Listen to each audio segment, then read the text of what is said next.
managing risk and compliance is becoming more and more challenging. Organizations handle more digital products and services. Risk management is sometimes a silos within organization. So for successful risk and compliance management, it must be integrated into enterprise architecture and IT service management. So enjoy the session, and now I will hand over to Rob. Thank you, Patrick. Yeah, good day and welcome.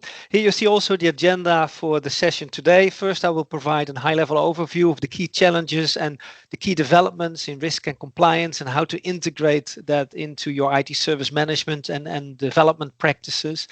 And then I'll hand over to Andreas, who will talk about data compliance in the similar topic related to how do you integrate compliance with service management. And then we have an example use case from Mario about this topic.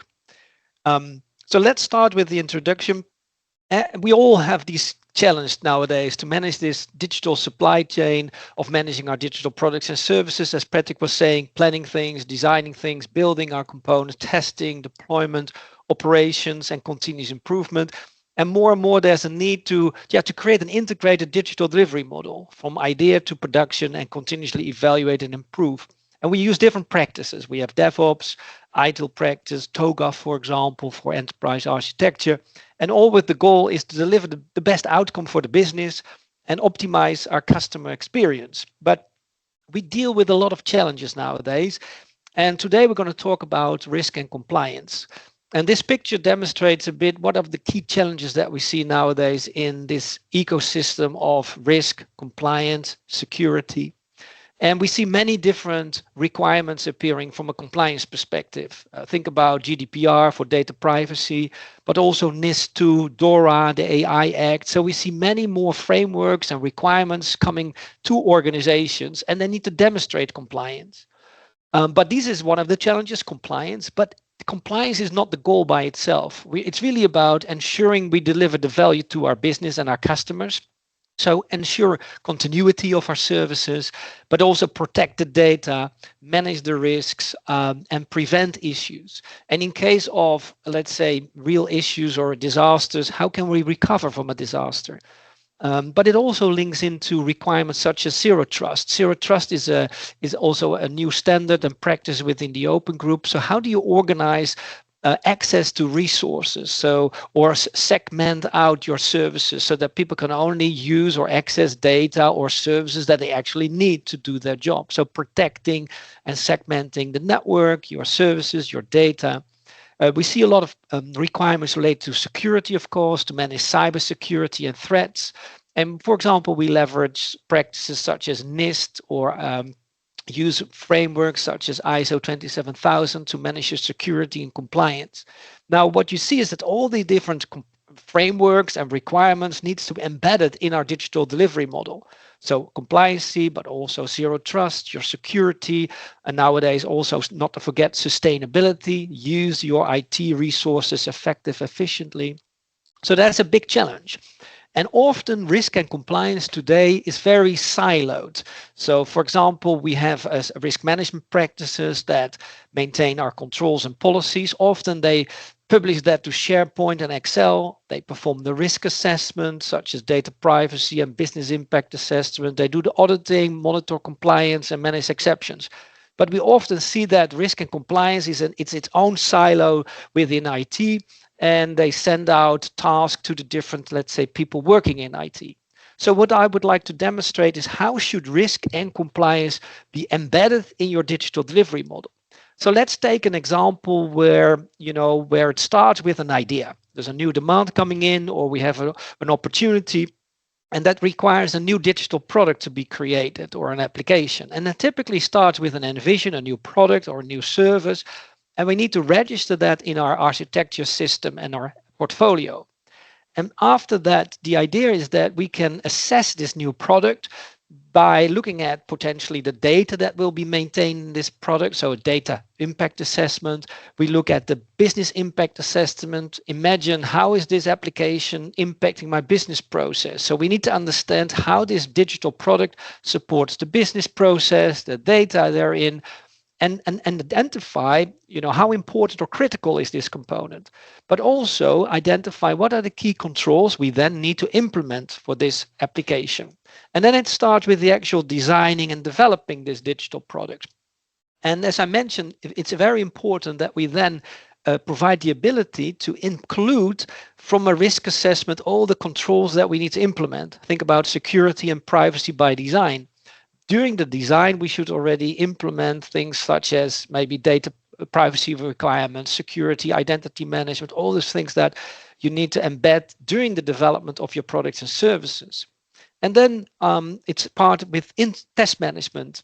If we design and develop our products and services, we then do the testing, verify compliance of our products with not just security, but also data privacy. So be able to test them and get the evidence back for compliance. Today, that's a lot of manual effort and making sure the services and products are designed consistently and also compliant. Now, after that has been done, of course, we want to deploy things in the different environments. And before we are allowed to deploy something in production, typically we need to do a change approval, and there are controls in place to do that. Nowadays, a lot of these checks and balances can be done in automated fashion through the CICD pipeline, having checks in the pipeline, and then we can automatically verify the potential risks and compliance and then approve the change so we can start deploying our components. That means also if you deploy something in production, we also want to automatically update the CMDB so we know what is running where, what has changed, and why things has changed.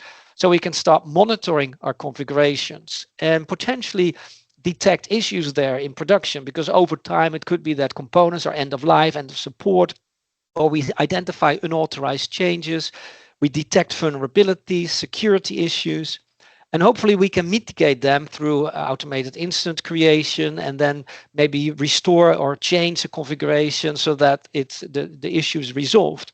And in some cases, or a lot of cases, if there's a vulnerability detected, we need to create a structural solution to fix this, or we have security issues that needs a permanent solution. And that needs kind of a feedback loop from the ops part. We identify a vulnerability or a security issue, needs to be sent back to, for example, your product team that uses Jira or an Azure DevOps. So it requires that feedback loop from a service management system back in your development team so they can fix issues. And of course, risk and compliance is continuously evaluating how well are the controls implemented in the different processes that we see here and in the different digital products and services. And in case of that we identify audit findings there or compliance issues, we want to automatically send those items to the right team again in their backlog. So having a feedback loop for risk issues, audit findings, end of life, understand which team needs to fix this. Now, today's all these flows in IT are not very well integrated. As you mentioned, risk and compliance often acts in a silo, but now we need to integrate these kind of practices into your digital delivery model so that you have this continuous evaluation improvement capability. But it also requires us thinking more about a different way of thinking about our delivery model and then look at the data. And here I have an example of DORA. DORA Act is about how do you manage your business critical services, what external vendors are involved, and are we compliant with that? So if you think about requirements such as a DORA Act, but similar approaches for GDPR, it starts always with the data. In this case, it asks yourself, what are the critical services that you operate? Do you have even an overview of what are your business critical functions? And then understand what are my digital products and services underpinning that. So it actually looks at, are you in control of your data? Do you know what is business critical? Do you know what's running? What data is there? And do you understand which vendors are involved and what contracts I have assigned with these vendors and what data that the vendors can have access to? So it really starts don't think about processes yet. Think about what data do I need and how do you then manage compliance against this? Now, the data part that will be discussed by Andreas, I guess, and Mario also, because the challenge that we face nowadays is that we have different repositories in IT to manage this data. So we have an enterprise architecture system where we manage, for example, the business processes, understanding the data. We have also the application there, but also typically an application portfolio register. We have the CMDB where the servers are maintained and the link between the different locations. And then we have a contract and license management system in place that manages our contracts with our vendors. Now you can see the challenges. We have to connect these different systems together to make sure that we can understand what are the risks, what are maybe the architectural deviations, like they're not complying to standards, or where are my audit findings linked to, or end of life of end of support for key technologies, software end of life, for example, or end of support of a contract. And then this typically requires actions by the product owners to take action. Now today, that is typically very fragmented. As a result, we don't have insight of our end-to-end IT landscape, but we also don't have insight what are all the risks and issues we face and what are the recovery actions we need to plan.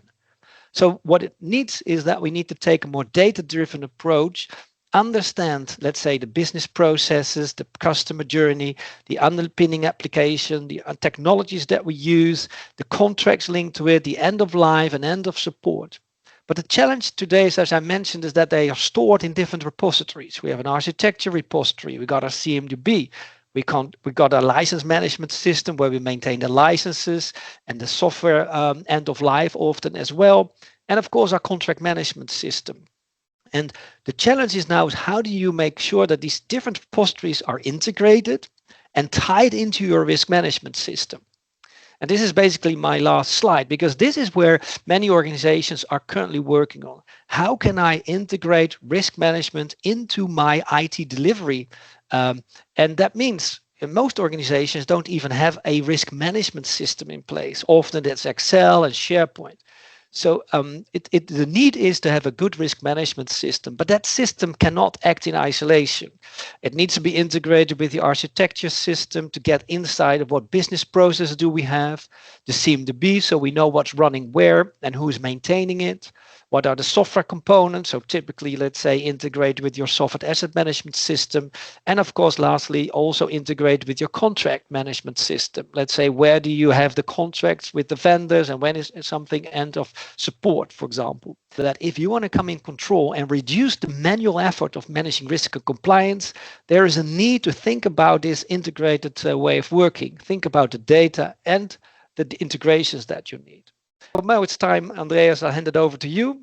Great, thank you, Rob. So yeah, thank you, Rob. And that's basically a topic of mine. So instead of a short introduction, just want to let you know there are two key aspects I'm talking about. So one is I'm from higher education, so I'm working for universities, and I will speak about the relationship between enterprise architecture and service IT or enterprise service management. I will cover some formal aspects like what kind of standards can be used, like TOGAF, since yeah, I'm a scientist, I need to include that. And then I'm going to tell you how we in the universities world tried to connect those two disciplines between enterprise architecture and service management. I included two examples. I will speak very fast. I apologize for that, but the session's being recorded. You can redo it afterwards. Just give me a call if you need some more details to be discussed. So as an overview, to compare enterprise architecture on the left and ITSM on the right, the key difference between those two disciplines is that enterprise architecture as a main focus has the connection between strategy and operation.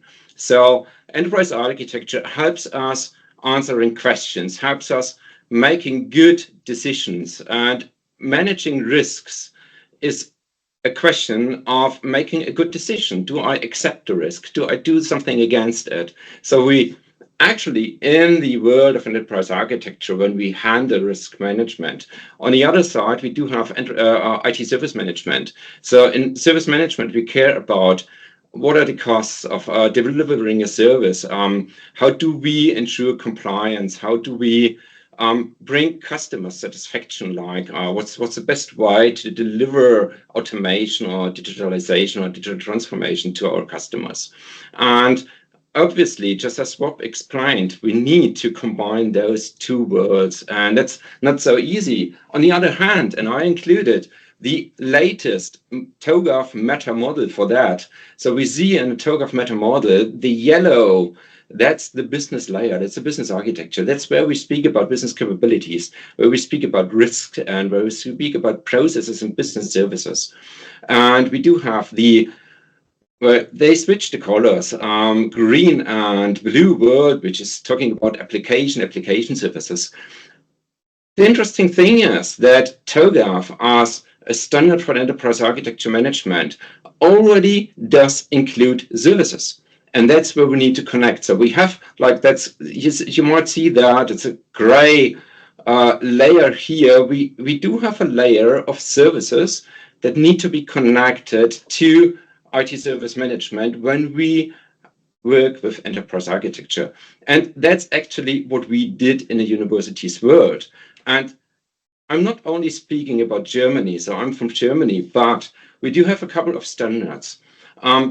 You don't need to understand them right now, but just to you for, follow me what I'm talking about is we do have coded. They come from Australia, UK, and New Zealand, and they developed something that's called the HERM, the Higher Education Reference Models. Those are reference models for higher education enterprise architecture management. And then we have the EduCourse in Northern America. That's an organization that developed and published an IT service reference catalog. So you already have an idea that those two things needs to be combined. And then we have the UNIS, which is in Europe, from the European Union, an organization that's driving EAM and ITSM in the universities and gives us a connection to many of new laws, regulations, and compliances to be managed. So those are things I'm dealing with.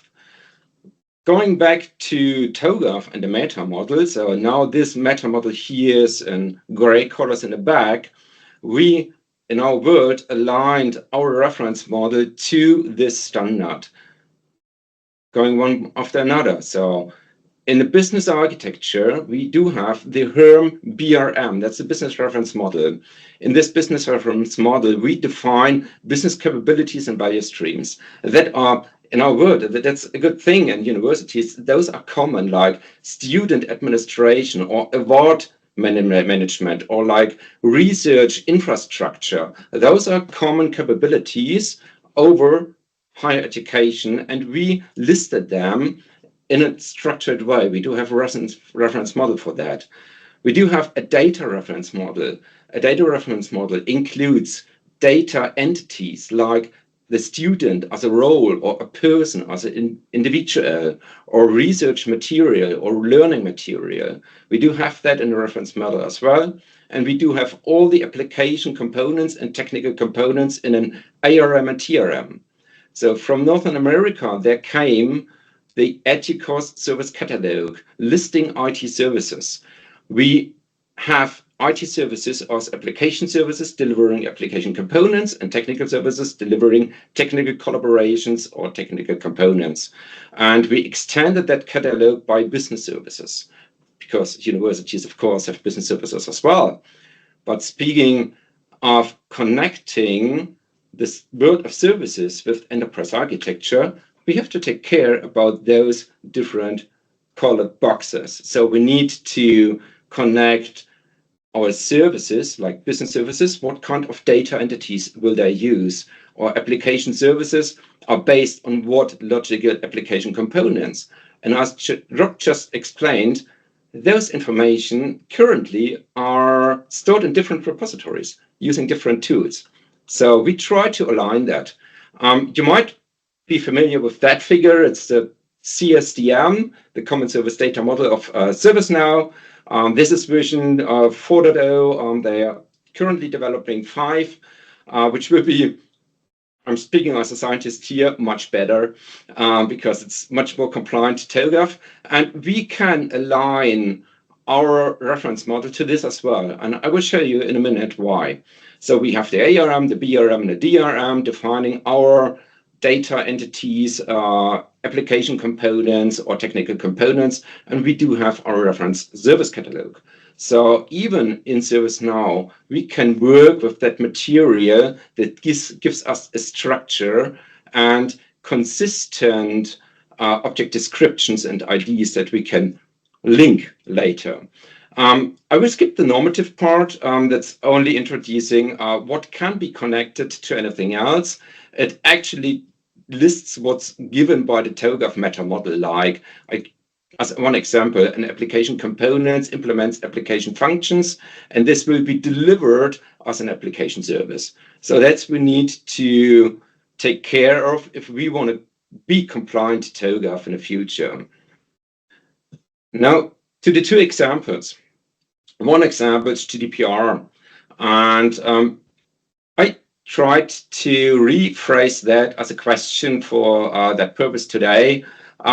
We've been confronted with GDPR in the universities, of course, and we need to find out what services process personal data. So, and what risks result from the technologies involved that do not match security requirements, which we need to cover by the GDPR regulations. So that was a huge task for the universities because we do have, you can't imagine how many different IT systems and services we do provide. So the approach starts top down, not bottom up. Top down means we start in a business architecture. We do have our business capabilities given by the term BRM, and we do have the data reference model where we can mark any data entity that might be relevant to the GDPR, like personal data, like sensible data. And we can create a mapping between business capabilities and those data entities that are relevant for GDPR. I will show you that on the next slide, how we did that. And finding that as a result, we know which business capabilities might be relevant for GDPR risk management. So we can, in the next step, determine how are business capabilities being automated through business processes, of course. Currently, we don't have business services, so we started with a mapping between the business capabilities and the business applications supporting or automating the business capability. So now we know what business applications might be relevant for GDPR. And in the next step, we can switch to our other tool, which is ServiceNow in that case, and determine what application services are providing the business applications we just discovered. And in the next step, going deeper, because just securing the business application won't be enough. So you need to know what's the technology stack behind that. So we can easily, through the service mappings and the service dependencies, determine what technology services might be involved by providing the business application we're speaking about. And the technology services encapsulate or include either technology components or collaborations being involved. So I can track down to the latest switch or database or virtual Docker instance, whatever, is involved in GDPR and needs to be secured or at least to be covered by our risk management. So that's what we did in the GDPR context. And I promised you to show you a slide how we did it. So I said earlier that we have the reference models, and those reference models include unique IDs. So for each business capability and each application component and each service, we do have a unique ID that's being used both in the EA tool and in the IT service management tool, or somewhere else, like on the top left here. That's an Excel sheet. But this Excel sheet has been automatically generated out from our enterprise architecture tool, including the business capabilities like BCO 59 student supervision and the data entities from the DRM. And here we can highlight, because we can map, or not map, mark the data entities that are relevant for GDPR and if they are being used in a certain context of the business capability. So this is being done in Excel, we can import that back into our tools. This is on the left, on the right top is Archimate. We also have the IDs in Archimate as well. And we can use those Archimate models in any EA tool like Linux, BizDesign, you name it, because you can export those as XML files, including the IDs. And this here on the bottom is an extract from ServiceNow. And you can see that we extended ServiceNow by using our own IDs. So now it's much easier to track or to link the two worlds between an enterprise architecture management tool, which has, like here, a curriculum lifecycle management component, which is being implemented on a certain software, having a certain unique application ID, and that application ID is used in a service management tool as well, so we can create a link between them. And this can be automated by an interface if we want to, and helps us to move between different tools. So it's very important to make sure you have the same namings and a unique linking. The second example I will speak about is managing technologies.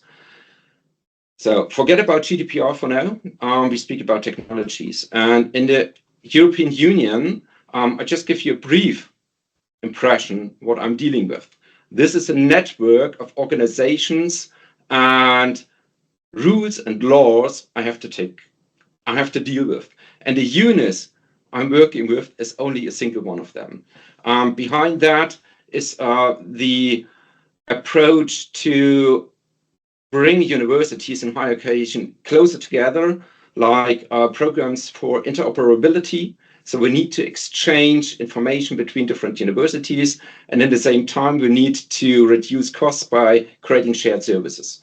So a typical question could be asking universities to cooperate, like shared services as well as interoperability. What is the risk of replacing a technology with a shared service? Imagine I have my own instance of a technology and provide it as a service, but it's not enough because we have hundreds of universities doing the same thing. So reducing costs would easily for the government to say, okay, do it once as a shared service and everybody's using that. What to be scenarios could be determined what number of my services are capable to be shared for other services. Or in terms of interoperability, what of my services and technologies are capable to exchange information with other universities in the way the European Union defines, because they defining the formats, the data we need to exchange. Again, we can start top down. On the right-hand side, you see some Archimate examples. They are not specific instances. We can identify the scope within the EA world. So in an EA tool like Linux or Ares or whatever, we manage business capabilities and the application technology portfolios as well as vendors. They might be imported from another tool, but we do have them in the EA world. And speaking about an application portfolio, we can compare between different universities because we do have the same capabilities like award management, like assessment management, like learning and teaching delivery. That's the same business capability, but we implement that with different tools. But we do have a mapping between the capability and the application. So we can use that mapping to identify applications that might be a future application or technology service to be shared. And in the same way, if the European Union says you need to exchange awards or assessment results, we can go through the business capability that's responsible for assessment management and the application that implements that capability, see if that application is capable to exchange assessment results with other universities. If not, it might be to be replaced, and that's a risk. Because I can also say I do not participate in the European approach of interoperability. I stand by my own because the risk of replacing those technologies is too high.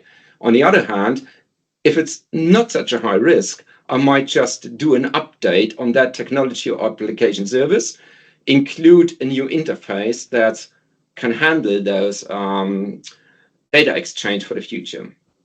In the enterprise architecture, I can identify the scope, but I do not know what cost is involved delivering and actually providing the services, and what depends on those services, because I do not have the dependencies here. I only have the mapping between capabilities and applications.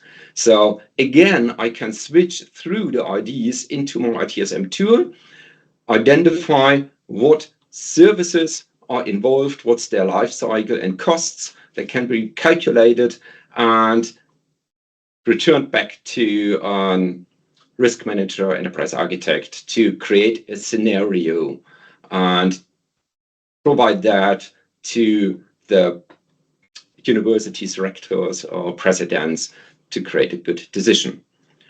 Okay, that's just a brief introduction. I gave you how we manage that. Important thing in the university's world is that we have those reference models, and we do use the same language, and that's here in the middle, that we do use the same language between enterprise architecture and IT service management world, and we use the same unique IDs. So anytime, whatever tool you use, either you do it in Word or Excel, if you have those names and IDs included, you can easily connect to the other worlds and other tools. The coexistence is a good thing, and I think we need it. And we just have to make sure to decide which repository owns what data. So, for example, ServiceNow currently includes enterprise architecture data in the service management tool, like the business application. So we should consider, is that ownership of the enterprise architecture management tool instead, and should only be imported to ServiceNow instead of creating them in that place? That's a question we have to answer. So we answered it already. And finally, the last 30 seconds, challenges. There are challenges because not any ITSM tool is speaking TOGAF. Actually, most of the ITSM tools are not even TOGAF compliant. So if we have those mappings in TOGAF, like between a technical collaboration and a technical service and an application service and a business service, and back to the business capability, not any ITSM tool is speaking that language. Sometimes you need to translate because they have different names for that. As an example, ServiceNow and the CSDM sometimes has different names than TOGAF. But there's a mapping, and that's a good thing, but you have to take care of that. And the second thing is that consistent interfaces sometimes might be very difficult to implement.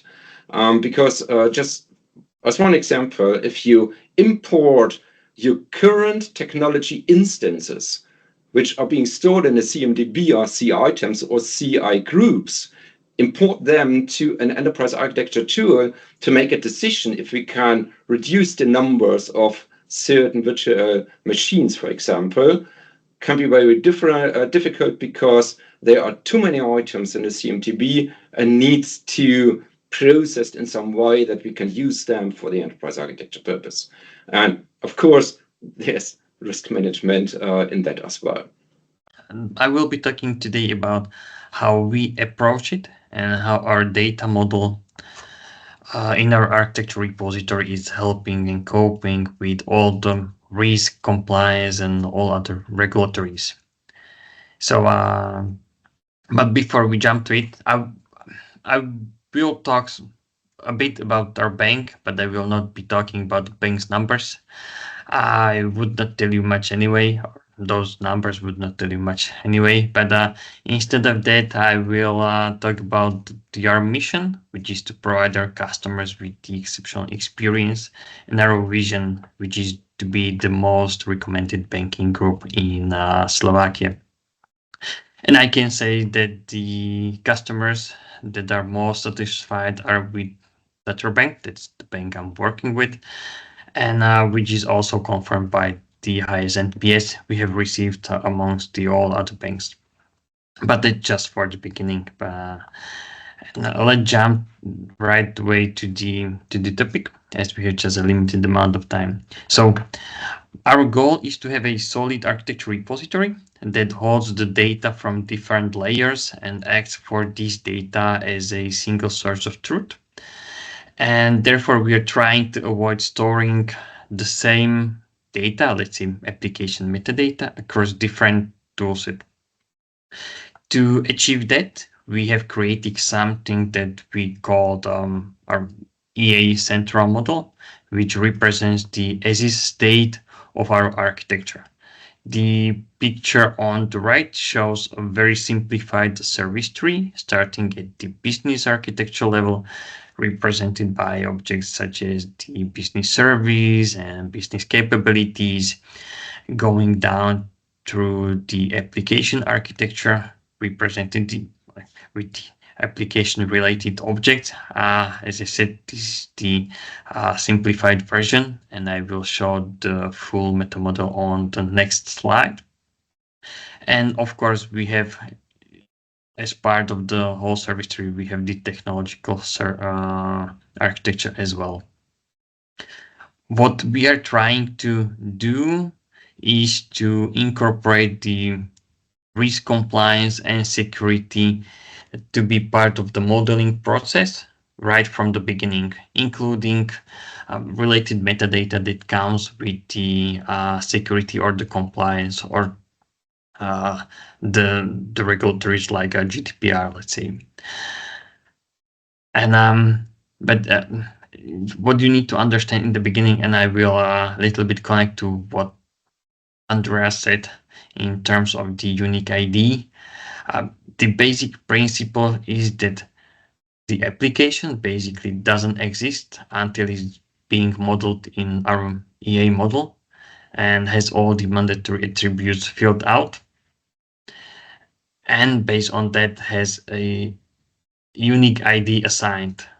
So if application is not in our model and has not ID assigned, therefore it will not be part of our official list of application. If it's not in our official list of application, it will also not appear in other tools, let's say the Jira, where you want to create a change request, which will be somehow which will have some impact on an application. And if you don't have the application in the list, then you are not able to create the change request properly. So the application has to be modeled in our central model, otherwise it will not appear in other toolset and will and in other tools and other processes that requires the applications will not be able to be started.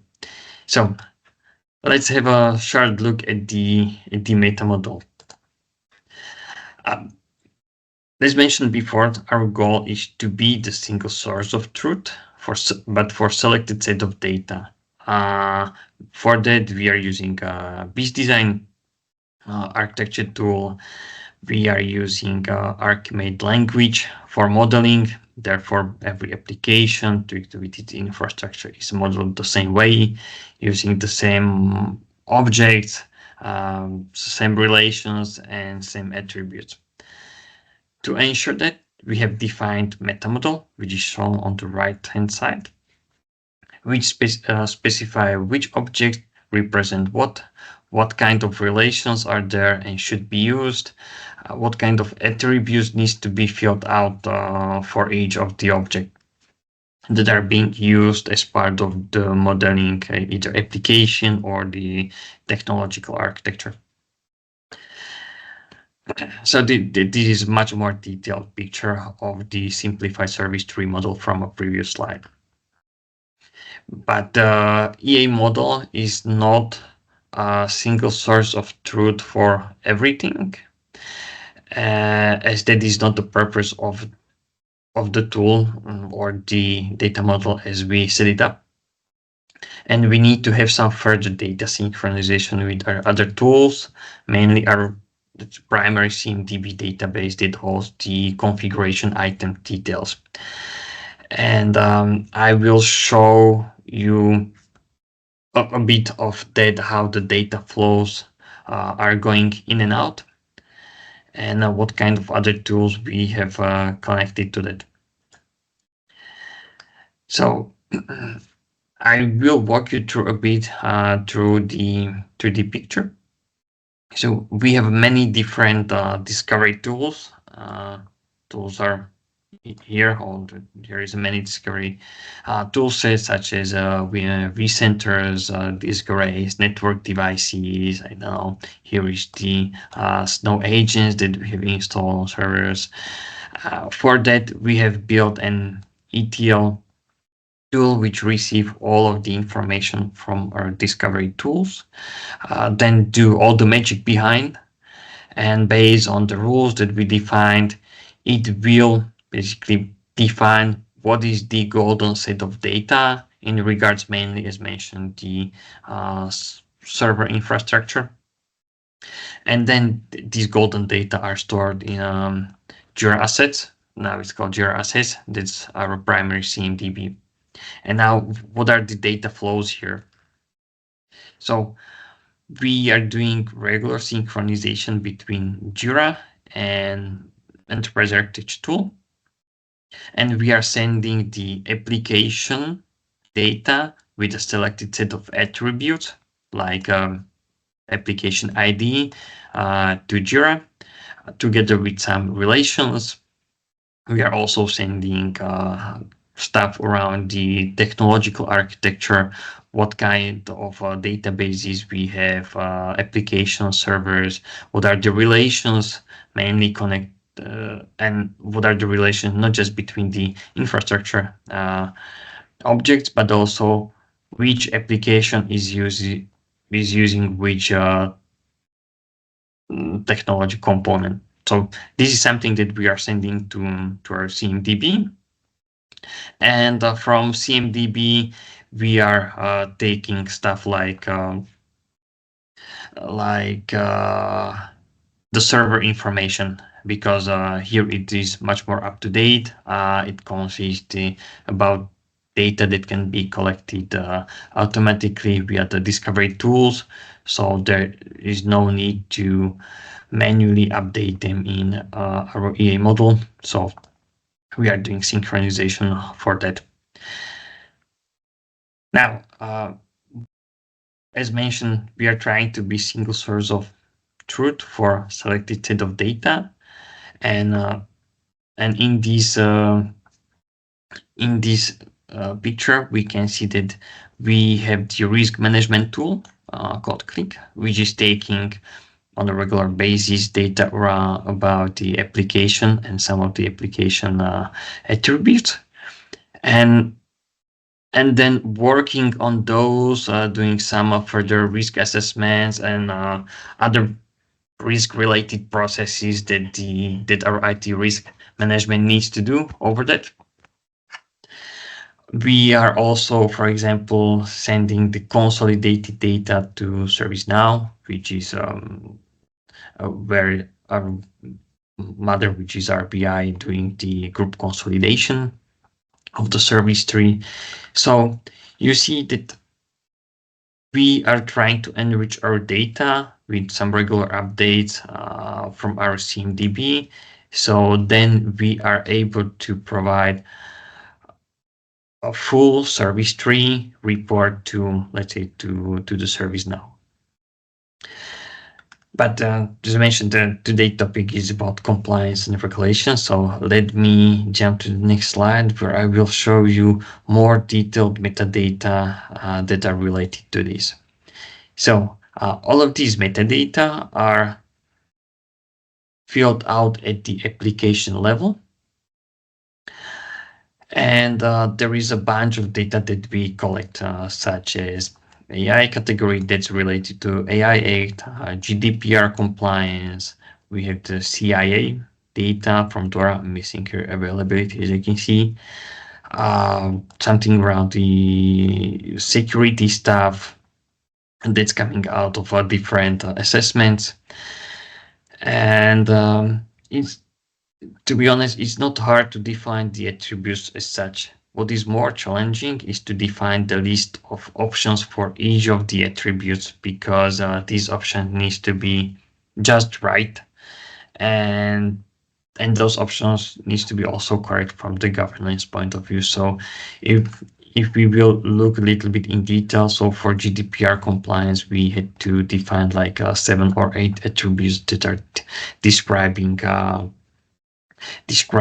the compliance level for each of the applications. Then there are some more straightforward ones. For example, we started to collect data around the cryptography. That's part of DORA.